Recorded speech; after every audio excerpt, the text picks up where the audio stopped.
Actuellement,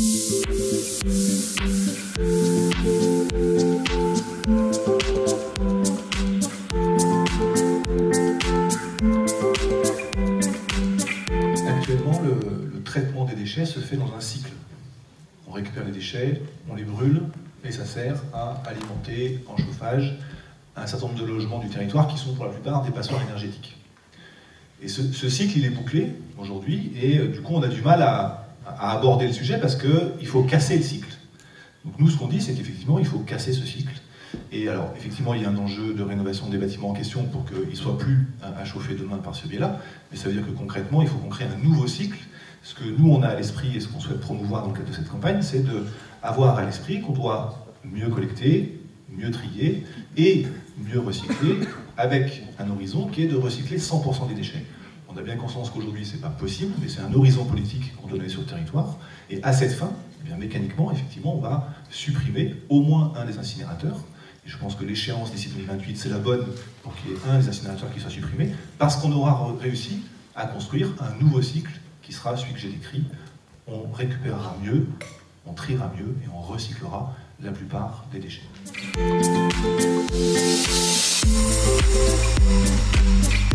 Quand on regarde les chiffres, en fait, depuis 10 ans, on a à peine diminué la quantité de déchets produits de 5%. Donc ça, c'est pas très efficace. Alors j'entends l'hypothèse que vous développez, à zéro déchet, qui est d'accroître les efforts en matière de sensibilisation, de pédagogie, etc. Je pense que malheureusement, on n'a pas le temps de faire ça et qu'il faudra d'autres outils. Vous évoquiez la TOM, je rappelle quand même que cette taxe, le Grand Lyon, la métropole, triche avec depuis 10 ans et a été condamné au tribunal chaque année à ce sujet. C'est qu'aujourd'hui, le Grand Lyon collecte à peu près, je donne de grands chiffres, 100 et ne dépense que 50 pour mieux collecter, mieux trier nos déchets. Donc il y a une marge de manœuvre ici pour faire beaucoup mieux qui est considérable. Et en même temps, le fait que le Grand Lyon ait triché en la matière crée une insincérité fiscale qui, de mon point de vue, rend très compliqué de venir encore sur d'autres outils, a fortiori l'outil qui a été présenté et de l'incitation, qui est extrêmement complexe. Nous, notre première proposition à nos concitoyens, c'est de dire qu'on va les récompenser dès lors qu'ils font le bon geste de tri. J'ai écouté madame tout à l'heure dire qu'il ne faut pas envoyer en Chine, c'est ce qu'on faisait avant. Jusqu'à ce que la Chine nous dise « merci les gars, sympa, on n'en veut plus ». Donc après on a envoyé un peu en Malaisie, en Indochine, et puis finalement on va devoir tout garder. Et c'est ça l'objectif, c'est de bien collecter, bien trier, tout garder et recycler. Et nous, il nous semble aujourd'hui que la démarche de prévention, de sensibilisation, elle atteint ses limites. Ça fait des années que la métropole travaille dessus, le refus de tri ne cesse d'augmenter. Regardez les chiffres de la métropole, un tiers des bacs jaunes, on fait tous des efforts pour mettre le bon produit dans le bon bac jaune, un tiers finit à l'incinérateur. Donc on a aujourd'hui besoin d'un autre déclencheur. Notre conviction, c'est que si on dit à nos concitoyens, demain, si vous mettez votre déchet au bon endroit, vous serez récompensé. Je ne parle pas nécessairement de récompenses pécuniaires, je dis des récompenses en bon d'achat, en ticket de transport. Il y a d'autres villes dans le monde qui ont déjà essayé ça, et ça fonctionne très bien.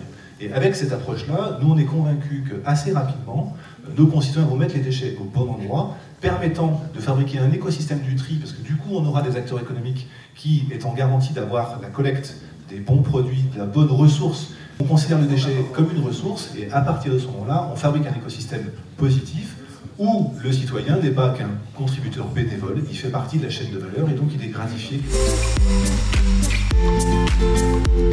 C'est 2023 la date. Voilà. La première année, on expérimente les outils que j'ai présentés tout à l'heure. La deuxième année, on tire les enseignements et on commence à généraliser pour être prêt en 2023. C'est pas la compétence de la métropole.